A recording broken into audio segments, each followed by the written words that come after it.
반갑습니다.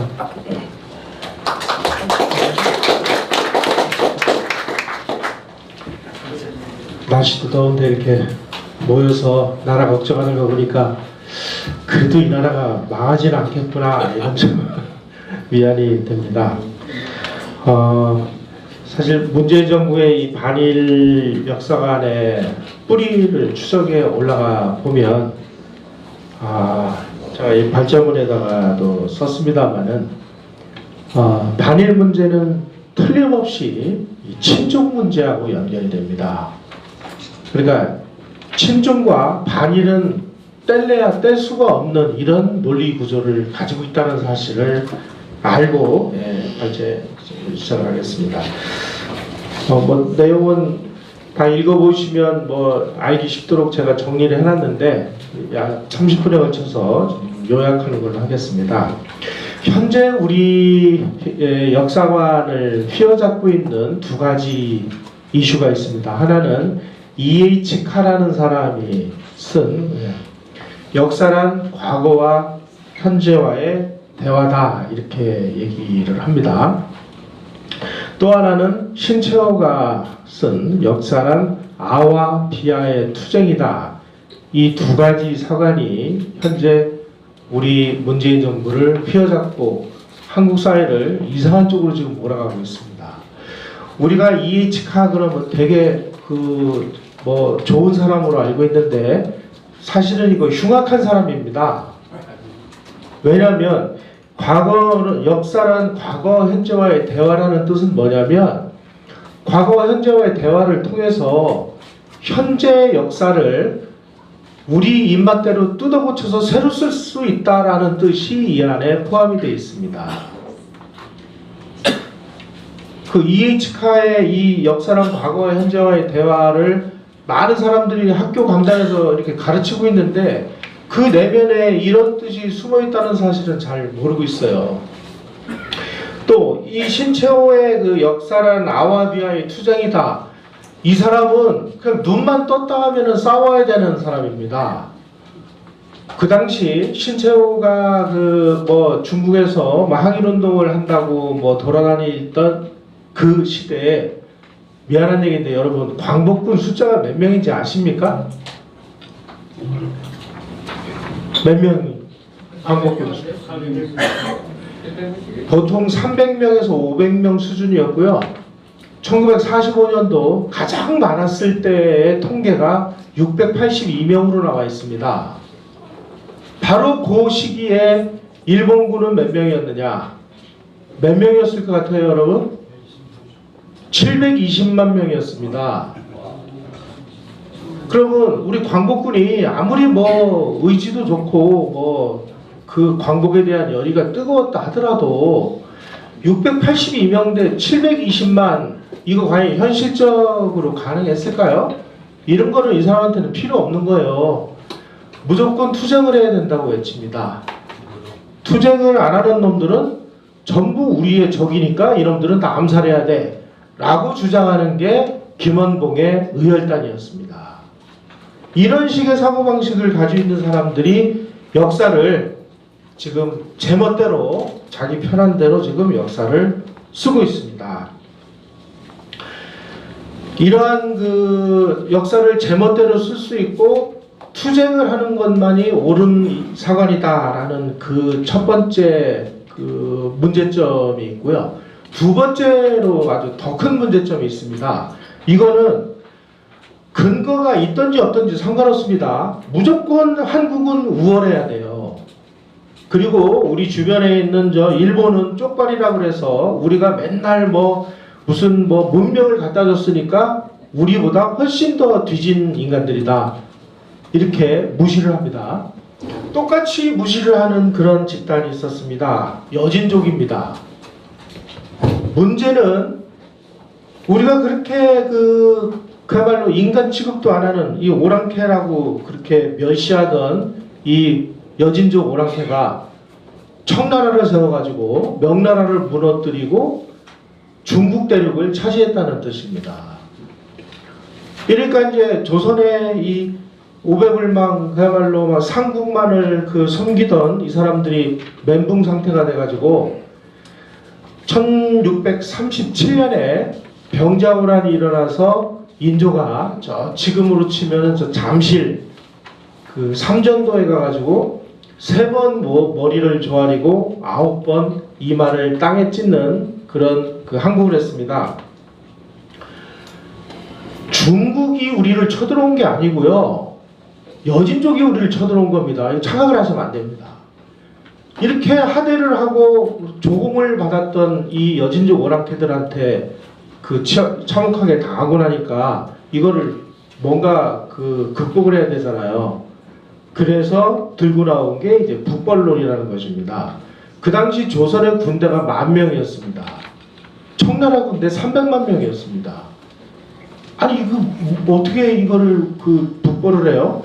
그러니까 슬그머니 북벌하는 얘기가 사라지고 그 다음에는 소중화라는 그 세계로 그 빠져나가 가지고 이 망에나 자빠진 그 명나라한테 몰래 가서 제사를 지내고, 그리고 청나라는 여진족 오랑캐니까 저것들은 멸시를 합니다.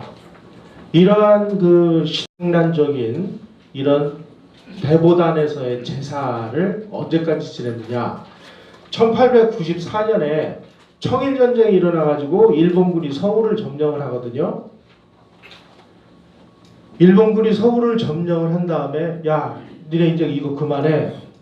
그래가지고 그때 명나라 황제들한테 제사를 지내는 대보단 제사를 없앴습니다. 무려 그냥 뭐 횟수로 치면 한 200년 넘게 망한 명나라 황제들한테 제사를 지내는 이 대보단 제사를 200년 이상 지내왔다는 뜻입니다. 자, 이 사람들이 그 빠져든 이 소위 말하는 그 소중화라는 그 세계관이 뭐냐, 이런 뜻입니다. 중원이 오랑캐 만주족에게 더럽혀진 현실에서 중화문물을 간직한 나라는 조선밖에 없다. 중화문명의 적통이자 계승자는 만주족 오랑캐가 세운 청나라가 아니라 조선이다. 따라서 이 세상 유일의 문명국이요 중화국은 조선이다. 따라서 조선은 소중화의 나라다. 이렇게 얘기를 하고, 이 사람들이 얘기하는 중화문명, 이건 명나라를 얘기하는 거고, 청나라는 오랑캐라고 멸시를 합니다. 그래서 청으로부터 들어올 수 있었던 이 근대화에 대한 모든 것을 다 거부를 하고 배척을 했습니다. 1894년에 일본이 청나라를 물리치고 청일전쟁에서 승리를 했습니다. 이렇게 되니까 자기네들이 그렇게 적대를 하던 나라가 청나라에서 일본으로 자연스럽게 바뀝니다. 그게 지금 오늘날 우리가 지금 느끼고 있는 이 반일 감정의 뿌리라는 것입니다. 그리고 이제 청나라는 망해가지고 뭐 저기 조선에서 쫓겨났으니까 힘을 못 쓰게 됐잖아요. 그러니까 새로운 상국으로 모신 게 하필이면 러시아를 또 상국으로 모셨습니다. 그 당시에 영국하고 러시아가 세계의 패권을 놓고 지구촌 곳곳에서 아주 그 패권 쟁패전을 벌이고 있었습니다. 이거를 그레이트 게임이라고 얘기를 하는데, 영국은 러시아가 바다로 내려오는 길목을 처음 가서 틀어막았습니다. 저 흑해에 있는 그쪽으로 나오려고 하니까 거기를 틀어막아가지고 크림 전쟁을 일으켰고, 그리고 아프가니스탄으로 내려오려고 하니까 거기서 또 전쟁을 일으켜서 못 내려오게 막았습니다. 바로 이 러시아가 조선으로 밀고 내려오려고 하니까 영국에 가서 틀어막아야 되는데, 영국이 가만히 보니까 아 이거 뭐 이 지구상에서 너무 먼 나라에다가 그 군대를 보내가지고 싸우기도 피곤하고, 또 영국은 해군국이고 러시아는 육군국입니다. 그러니까 영국이 싸우려고 하니까 돈도 많이 들고 피곤하고 그러니까 그 역할을 일본에게 맡겼습니다. 자, 그 당시에 시베리아 횡단철도라는 걸 만들어가지고 러시아가 이제 유럽 쪽에 있는 이 군대를 이 영국의 방해를 받지 않고 아시아 쪽으로 막 실어나르는 상황이 되니까 일본은 잘못하다가 이거 러시아한테 나라가 망하게 생겼거든요. 그래서 영국하고 일본이 그 영일동맹을 맺습니다. 1902년에 그 영일동맹을 맺는 그 내용 안에 무슨 내용이 들어있느냐? 일본 너희들 러시아하고 싸워서 그 이겨라. 우리가 정부도 대주고 돈도 대주고 모든 것을 다 대주겠다. 그리고 러시아하고 싸워서 너희들이 러시아 세력을 한반도에서 몰아낸 다음에 한반도를 너희들이 차지해라. 이런 조항이 영일동맹에 들어있었습니다. 그래서 러일전쟁에서 이겨가지고 러시아를 축출한 다음에 일본이 들어오니까 그 조선의 지도부들은 청나라에 그렇게 적대 감정을 가지고 있던 요 적대적 타자를 일본으로 치환을 시켜서 반일 감정이 이때서부터 아주 굉장히 심하게 폭발하기 시작을 했습니다. 지금 현재 좌익 진영들은 역사를 어떤 식으로 그 정리하고 있는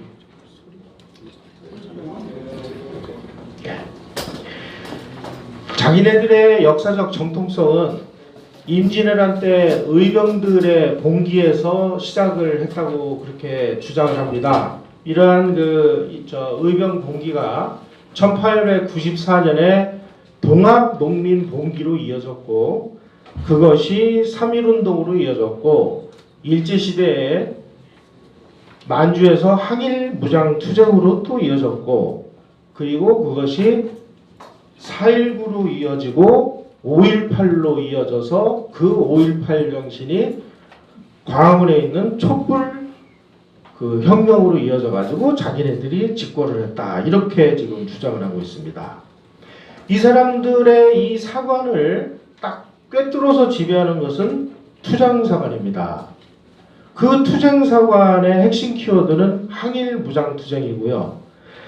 그 항일무장투쟁을 상징하는 것이 신채호 아까 말씀드린 신채호라는 사람이 이야기하는 한놈 정신이라는 한놈.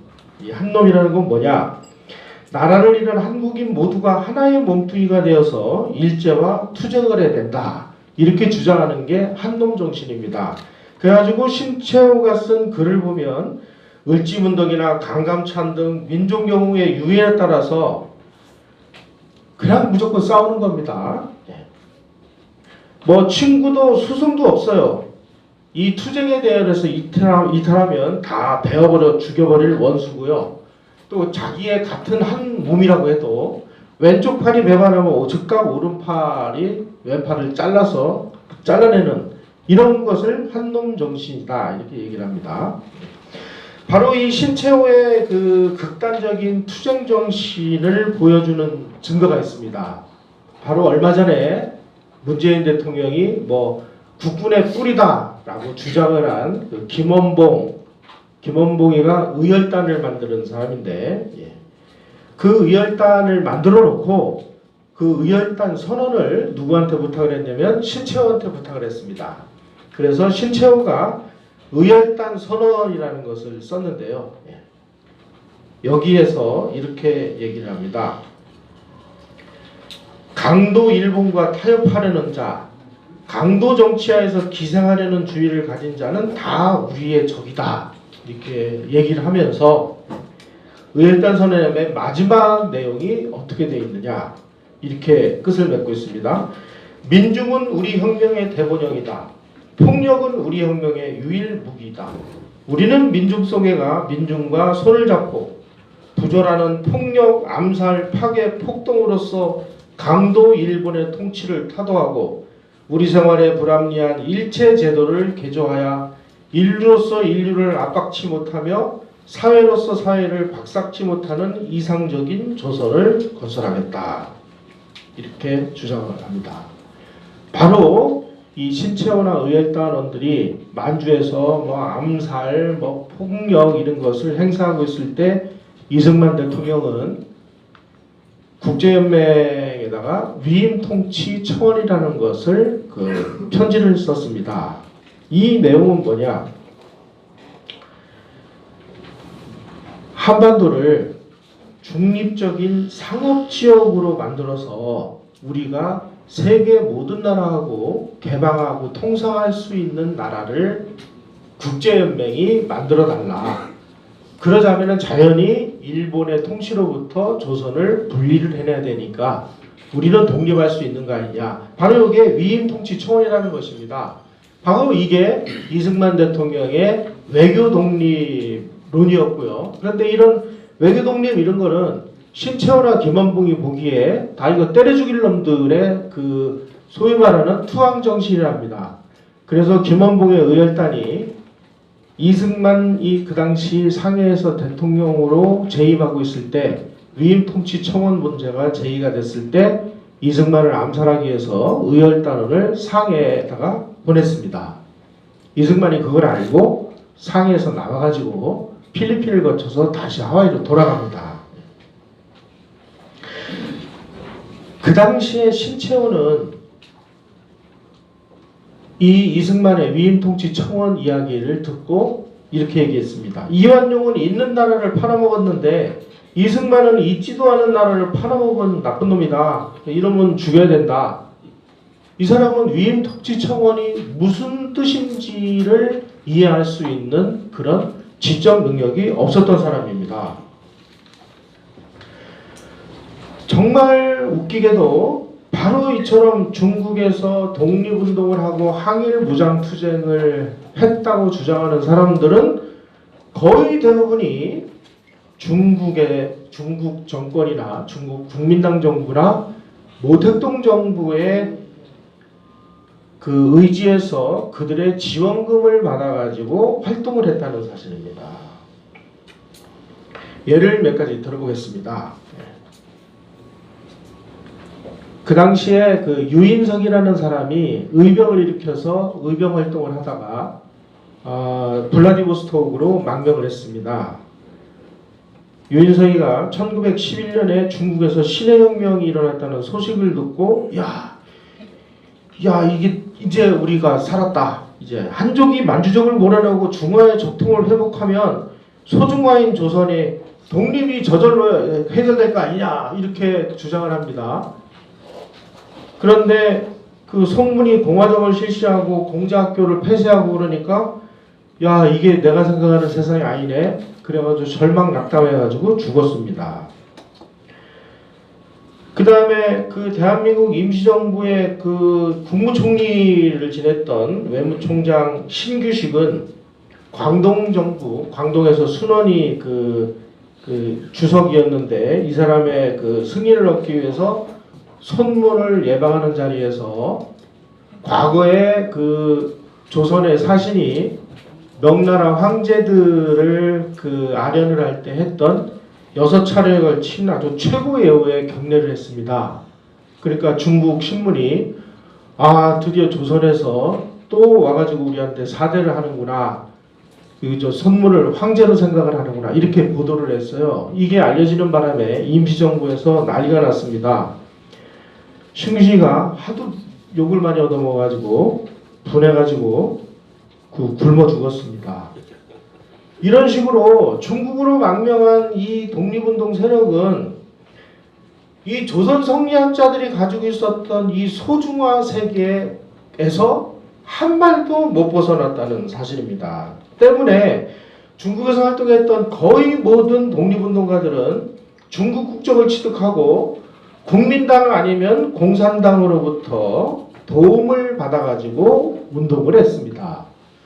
우리가 광복군 그러면은 대단하게 생각을 합니다만 아무도 가르쳐주지 않는 불편한 역사에 의하면은 광복군은 중국 장개석 정부로부터 활동비를 지원받는 조건으로 광복군의 통수권, 작전지휘권을 넘겨줬습니다. 그래서 광복군의 작전지휘는 전부 중국군이 했습니다. 이런 광복군을 국군의 뿌리라고 얘기를 하면 그럼 뭘 어쩌자는 겁니까 지금? 이런 식으로 조선 김원봉이가 만든 조선의용대, 이거는 중국 국민당 군대 산하에 편제돼 있던 이런 부대였습니다. 이 부대도 중국 국민당 정부로부터 활동비와 월급을 받고 중국 국민당 산하에서 활동을 하다가 이 중국 공산당의 공작에 넘어가지고 거의 대다수의 대원들이 탈출해가지고 모택동 군대로 투항을 해버렸어요. 그래서 모택동 군대에 가서 싸웁니다. 이런 식으로 그 당시에 중국에서 뭐 독립운동을 했던 사람들의 뒤를 캐보면 전부 중국 공산당 아니면 중국 국민당 정부의 그야말로 품에 안겨가지고 그 사람들이 하라는 대로 했다는 뜻입니다. 그런데 이런 역사적 사실에 대해서 우리 국사학계에서는 단 한마디도 얘기도 안 하고 가르쳐 주지도 않고 입도 뻥끗하지 않고 있습니다. 바로 이처럼 옛날에 그 청나라에다가 아주 그냥 그 멸시라고 하대를 하고 적대를 하던 그 의식이 일본한테 이게 투영이 돼가지고 지금 오늘날 이 모양 이 꼴에 이런 이상한 그 역사관이 횡행하고 있고요. 자, 이 사람들이 이렇게 뭐 항일운동 그리고 뭐 무장투쟁 이런 거를 그 끝끝내 우기는 그 마지막 종착역은 제가 보기에는 북한에 수령이 된 이 김일성이를 독립운동의 영웅으로 만드는 그 과정이 돼야 끝나지 않을까 하는 생각이 듭니다. 왜냐면 아니 그 김원봉 의열단처럼 저 의열단 활동은 김원봉이는 저 소련의 코민테른의 자금을 받아가지고 활동을 했고요. 조선의용대는 중국 국민당 자금을 받아가지고 운영을 했고 또 이 사람은 다른 부대원들은 전부 공산당 산하로 도망을 갔는데 김원봉이도 같이 도망가려고 그랬더니 중국 공산당에서 야 너는 오면 안 돼 하고 김원봉이는 제외를 시켰습니다. 왜냐하면 김원봉이는 그냥 곳곳에 돌아다니면서 암살하고 뭐 테러하고 그냥 파괴하고 이런 짓만 한 사람이었으니까 중국 공산당이 보기에도 이거 정말 부담되는 인간이거든요. 그 너는 오지 마. 그래가지고 왕따를 시키고 그냥 거기에 남도록 했습니다. 그러니까 갈 데가 없으니까 자기가 그렇게 그 욕을 했던 김구하고 손을 잡아요. 그래서 광복군 부사령관이 됩니다. 광복군 부사령관이 되고 나서도 광복군 총사령관이 이청천인데 이청천의 지휘를 안 받고 제멋대로 막 활동을 하니까 광복군에서도 왕따를 당하고 그래서 결국은 월북을 한 이런 사람을 지금 독립유공자를 만들려고 지금 눈이 벌게가지고 이러니까 이 사람이 독립유공자가 되는 순간 그 다음에 야 지금 우리 김일성 위대하신 장군님도 보천보 전투 이런 거 화끈하게 했는데 이 사람도 독립유공자로 만들어야지. 결국 이렇게 되면 대한민국은 그럼 소멸되는 거죠. 뭐. 이 사람들은 6.25 남침도 절대로 그 김일성과 스탈린 모택동의 남침이라고 얘기 안 합니다. 그냥 국내적 갈등이 심화된 결과다 이렇게 얘기를 해요. 자, 마지막으로 정리를 좀 하겠습니다. 지금 현재 문재인 정부가 친일 세력을 이토록 증오하는 이유가 있습니다. 바로 그 과거에 지금 이 사람들이 그 친일이라고 이야기하는 바로 그 사람들이 해방 공간에서 공산 세력을 파괴하고 그들의 공격으로부터 대한민국을 지켜내는데 지대한 공을 세웠기 때문입니다.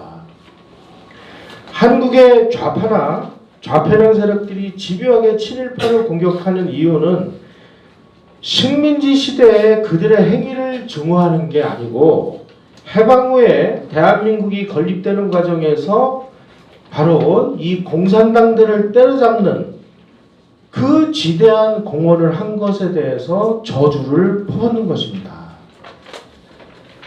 바로 이 친일 문제가 들고 나오면 바로 북한이 여기에 가세를 해서 북한이 열심히 도와줍니다. 그래서 지금 자연스럽게 반일은 친중으로 연결이 되고 친중은 친북으로 연결이 돼서 아주 흥미진진한 그 대결 구도가 만들어지고 있습니다. 지금 만주에서 항일무장 독립투쟁은 누구도 그 범접할 수 없는 이런 신화가 돼버렸습니다. 그 뿌리를 거슬러 올라가면 한국인들이 가지고 있는 이 근거 없는 일본에 대한 이 우월의식, 이게 그 뿌리고, 이 뿌리는 어제 오늘, 그러니까 뭐 일본이 그 한국을 뭐 강제 병탈한 1910년에 생겨난 게 아니고요. 이 뿌리가 너무나도 오래 깊다. 그래서 이게 그냥 뭐 이런 뭐 몇 번의 뭐 이런 세미나 가지고 이게 극복이 될 수 있을 것이냐 하는 부분에서 상당히 좀 우려가 있고요. 그래서 저희가 이영훈 선생님하고 참 고민하다가 반일 종족주의라는 책을 얼마 전에 펴냈는데, 이 반일 종족주의 책을 보시면 우리가 지금 일본을 공격하고 또 뭐 위안부 문제라든지 뭐 강제징용 문제 이런 부분에 대해서 얼마나 큰 허상이 만들어져 있는지를 좀 많이 일목요연하게 설명을 해놓은 책이니까 이런 책을 좀 한번 읽어보시고 지적인 이런 그 무기를 우리가 가지고 있어야 이런 반일 선동에 넘어가지 않을 거라고 생각을 합니다. 네, 고맙습니다.